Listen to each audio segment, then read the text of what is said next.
Hi on M-Rock and welcome to Harald and Eddie from the Swedish band Imminence. Hello, it's really nice to be here with you. How are you doing?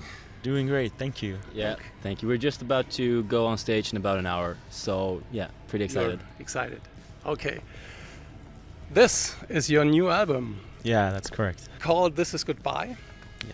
The album will be released tomorrow in Germany. Are you excited about that? We feel so great about the release. It's hard to explain how we built up this. Yeah, this has been a long process, and you know, I mean, it's incredible to have it out. It's a bit unreal, actually. But. It took a very long time, the songwriting, almost 2 years, and the style of music went into a different direction as you expected.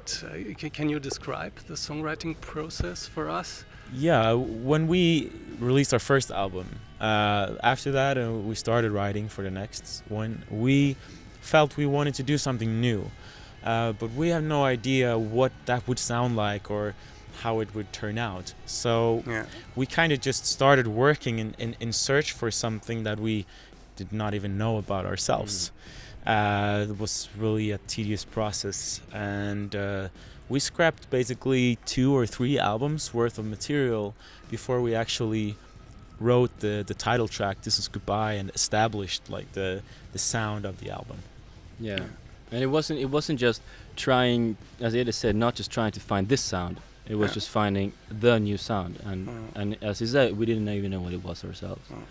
So we went many directions, but it came to this. I think the most significant part are the vocals, because they are a little different from your previous albums, and you spend a lot of time on the recording of the vocals as well. Do you agree that this is the most significant thing on the new sound of Imminence? Yeah, and I think there was a turning point when we started experimenting doing acoustic songs. That opened up our minds to different styles of music, and also for me as a vocalist to perform in different ways. When we wrote the songs, we never set up any restrictions or limits to ourselves, like we're gonna have screams or we're not gonna have screams. We kind of just wanted to create out of a pure creativity and inspiration. And when we came up with this sound, I felt like that kind of vocals was the kind of vocals that was fitting the best to the music and to the lyrics. Yeah, especially I would say the lyrics. I think the dynamics in the meaning and the intensity of what he's actually singing about, it goes better with the style of singing that we have now. Oh, okay. When you release an album, what are you most excited about? Do you look at the number of sold records or the chart position or the comments of the fans in the networks?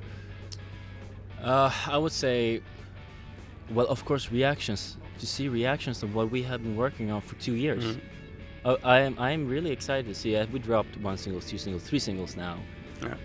But we don't really know what people are going to say about the product, the whole product, and it just feels, for us, since we are so proud of it, we really are. And I think that's what I'm looking forward to the most, to actually give it.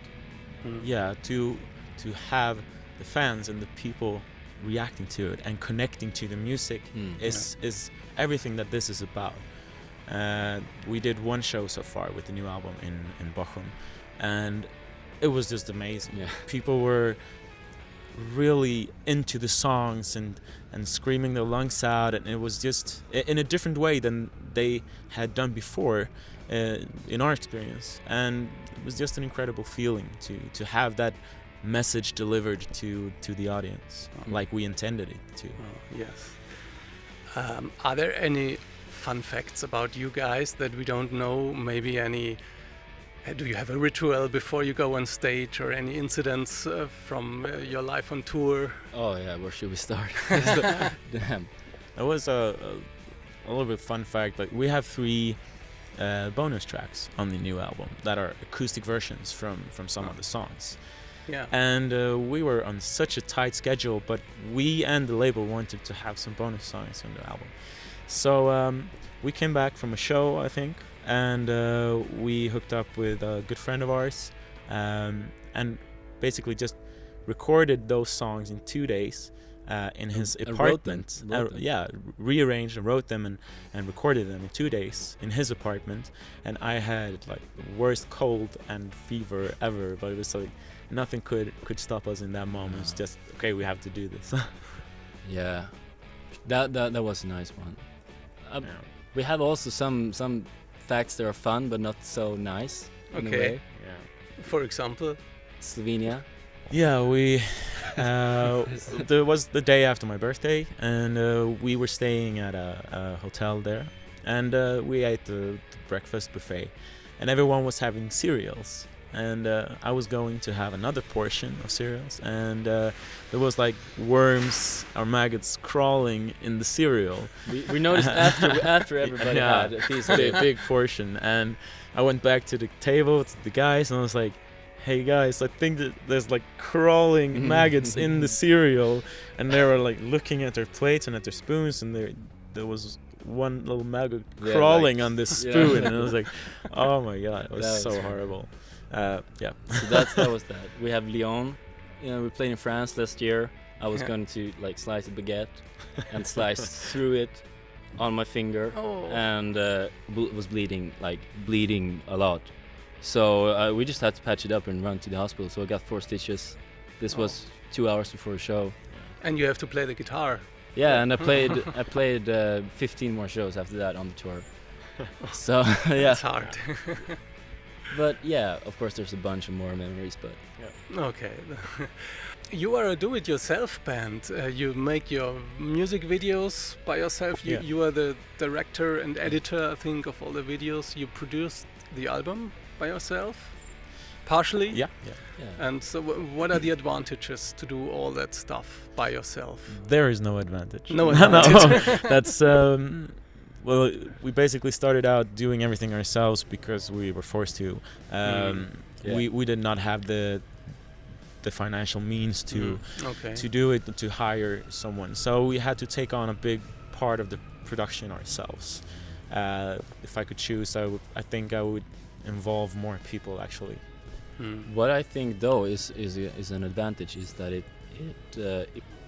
kicks your creativity in the butt a little bit, because it forces you to visualize your own video, for example, and you have to make it look in a way that you're content with yourself, and you have to find a nice concept.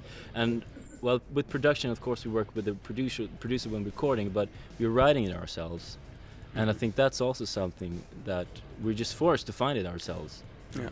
And it takes you just higher. I mean, I really don't mind directing or being in creative control of the video, but it would also be nice sometimes to have like a team of people working with you. Yeah, it's very stressful. Yeah. The music magazines describe you as a post-hardcore band. It's very funny because I asked a lot of bands about this term to explain it, and every band gave me a totally different explanation because it's a very abstract term. I think the post-hardcore label is maybe not so fitting to our new album. That's something I would say it was more appropriate for our old stuff. Yeah, and what post-hardcore actually is, as you say, is so hard. It's just the new generation of alternative music, and I think that we're still standing, with one leg in the alternative music scene, but with the other legs somewhere else. And I think that doesn't really make us a post-hardcore band in that sense. But it doesn't matter how you call it. No, as long as the music is good. Maybe a post-hardcore band. Post-hardcore. Yeah, sure. Thank you very much for this interview. Thank you. I wish you all the best for the future and big success for your new album. I like it. This was Harald and Eddie from Imminence on M-Rock. Thank you very much. Cheers. And thank you for watching.